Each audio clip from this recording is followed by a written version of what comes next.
Estamos de volta. Os desafios para a construção de uma cultura de paz, pensando nessa complexidade da paz. Esse é o debate de hoje no Melhor e Mais Justo. Participam aqui comigo o Sheik Rodrigo Oliveira Rodrigues, Liga da Juventude Islâmica, e Luiz Fernando Bravo de Barros, professor de Paz e Conflitos da Associação Palas Atena. Há quem diga que para ter paz é necessário, há muitos que dizem, que para ter paz é necessário antes haver justiça, diminuir desigualdades sociais. Vocês concordam? Acho que isso vai na direção daquilo que a gente, como terminamos o primeiro bloco, né? Quer dizer, a paz tem muitos significados, ela não é o antônimo de guerra, necessariamente, quer dizer, ter conflitos pode fazer parte de uma construção de uma cultura de paz, mas é possível ter uma sociedade com algum nível de paz consistente, sem justiça, e uma sociedade muitíssimo desigual, como temos no mundo? Luiz? Sem justiça, não. Mas só com justiça também não. O que mais é necessário? Sim. Também vindo dessa escola transacional, né, de estudos de paz, desenvolvida na Universidade de Innsbruck, e que não foi algo exclusivamente desenvolvido lá, é uma visão de estudos de paz que dialoga com construções já feitas nos Estados Unidos por outros autores. John Paul Lederach, por exemplo, existe um livro dele muito interessante, traduzido para o português, pela Palas Atena, chamada Imaginação Moral. E ele traz de uma forma muito poética, até muito bonita, toda essa esse aspecto multidimensional de construção de paz. E o desenvolvido em Innsbruck é o seguinte, é uma visão de almejos éticos que perpassaram ao longo da história humana e que orientaram sempre busca por paz. Justiça, um desses almejos. Outros três principalmente. Harmonia, segurança e verdade. Então, isso muitas vezes é trazido na academia como uma pirâmide. E se você colocar muito peso em uma desses quatro alicerces, há uma perda de equilíbrio. Então, a arte de se promover paz, de se construir paz, diz respeito a uma sensibilidade em como obter esse equilíbrio. E esse equilíbrio também não existe um equilíbrio ideal padrão.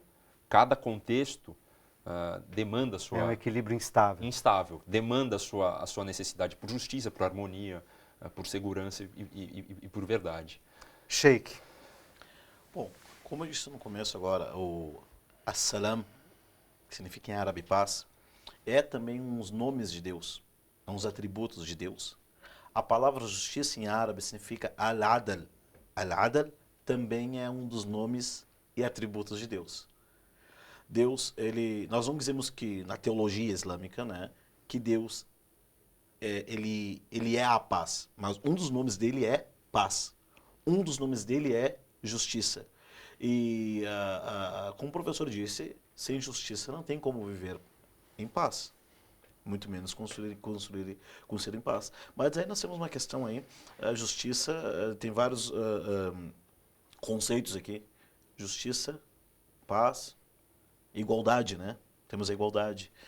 Na teologia, ou até na jurisprudência islâmica, algumas pessoas dizem assim, mas como que os muçulmanos vão pedir paz? Querem viver em paz, os pais deles lá estão sempre em guerra, e tem a Sharia, que é lei, que não tem aí que está. A justiça do conceito islâmico divino é algo que Deus botou como regra para a humanidade. Nós dizemos assim que a justiça divina ela não é executada por homens. Os homens não são responsáveis para cumprir a justiça que Deus fez para o seu universo. Nós acreditamos que o Sol em sua órbita, a Terra em sua órbita, anda um percurso. As pessoas podem chamar os nomes que quiserem, mas nós acreditamos que a justiça é o plano de Deus. Para nós humanos aqui, a paz, a salam, tem que passar por um caminho aí chamado justiça. Senão, como você disse agora há pouco para nós, na letra da música, né, o silêncio do vencido é paz para quem? Paz para o dominante. E cadê a justiça? Não há dúvida que todos os humanos querem viver em paz. E todos também almejam a justiça. Mas pode ver que quem são as pessoas que estão reivindicando a paz e quem são as pessoas que estão reivindicando por justiça. Se nós vemos hoje em dia, os dominantes estão reivindicando o quê? Peça a paz. Os dominados estão pedindo o quê? Justiça. Se vamos vendo a questão lá no Oriente Médio, hoje, quem é que está lutando em nome da paz? São os dominantes. Quem é que está lutando em nome da justiça? Então, fica esses termos paz, justiça em zonas de conflito é muito variável agora. É muito variável, né? Cabe aos teólogos, o pessoal que tem consciência religiosa, os professores, os acadêmicos, a esclarecer para as pessoas qual é o verdadeiro significado de justiça, de igualdade, naquilo que eu acredito, né? No conceito, sei lá, seja ele judaico, cristão, ocidental, liberal, islâmico, qual é o conceito fundamental de justiça? Então, vocês estão falando de coisas que transitam, embora de formas diferentes, digamos, no mesmo campo, dessa multiplicidade de questões que estão implicadas com a construção da paz, e da paz não como, enfim, como condição exclusiva, única, né, monolítica, mas que depende de outros fatores para que ela possa ser construída, como a justiça, a verdade, a segurança, enfim, né?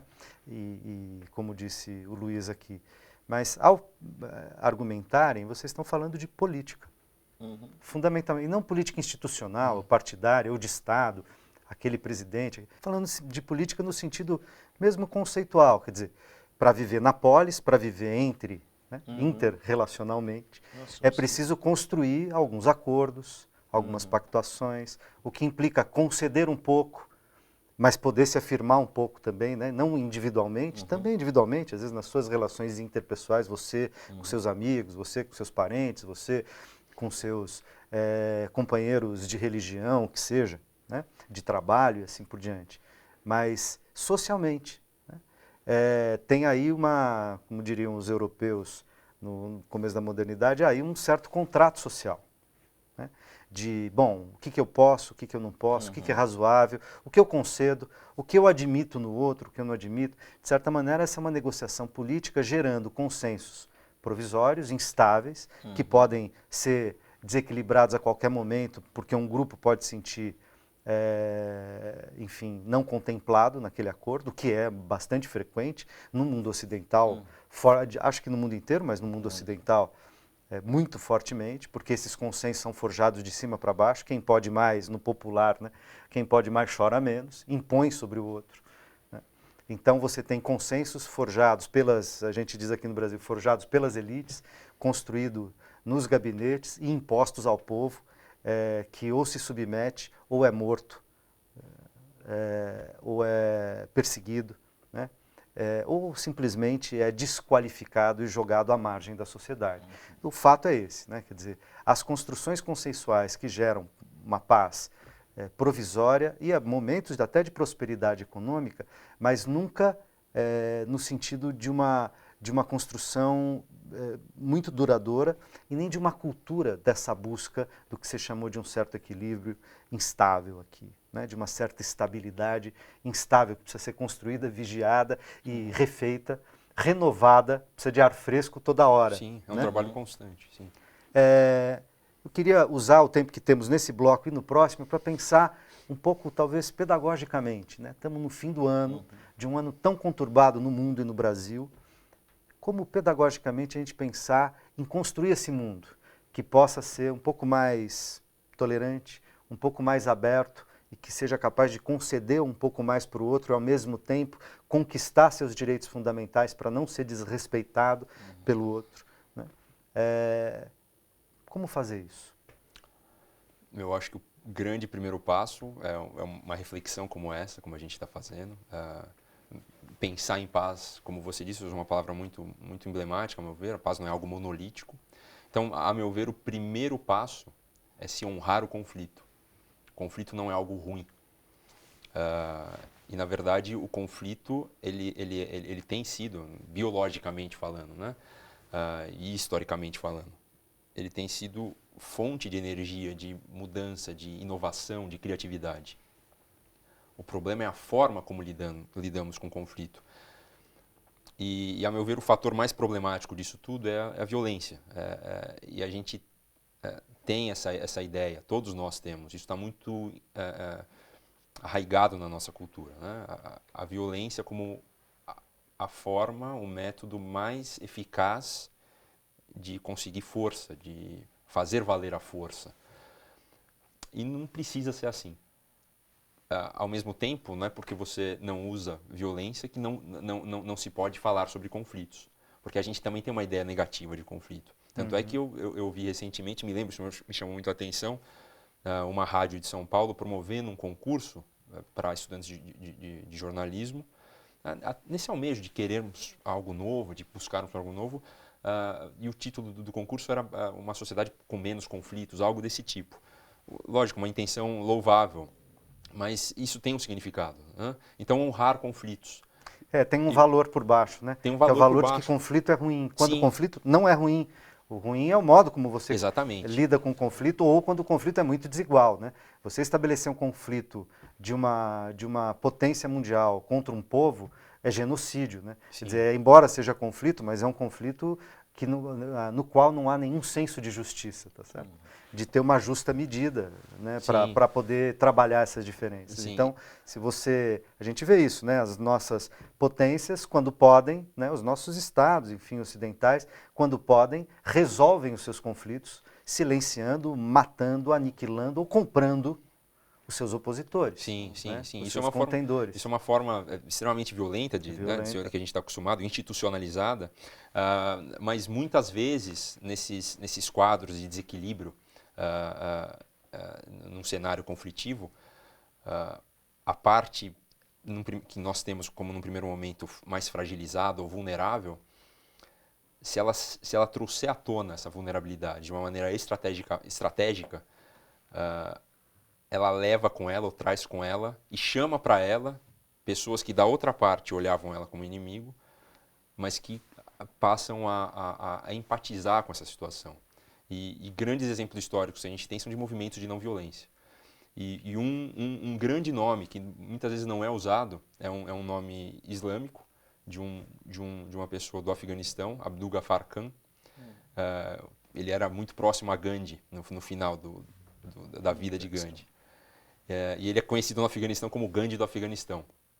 E ele desenvolveu, ele se inspirou em Gandhi, mas ao mesmo tempo ele honrou a cultura Pashtun, lá da região Afeganistã, e afegã e o Islã. Muito forte isso nesse movimento.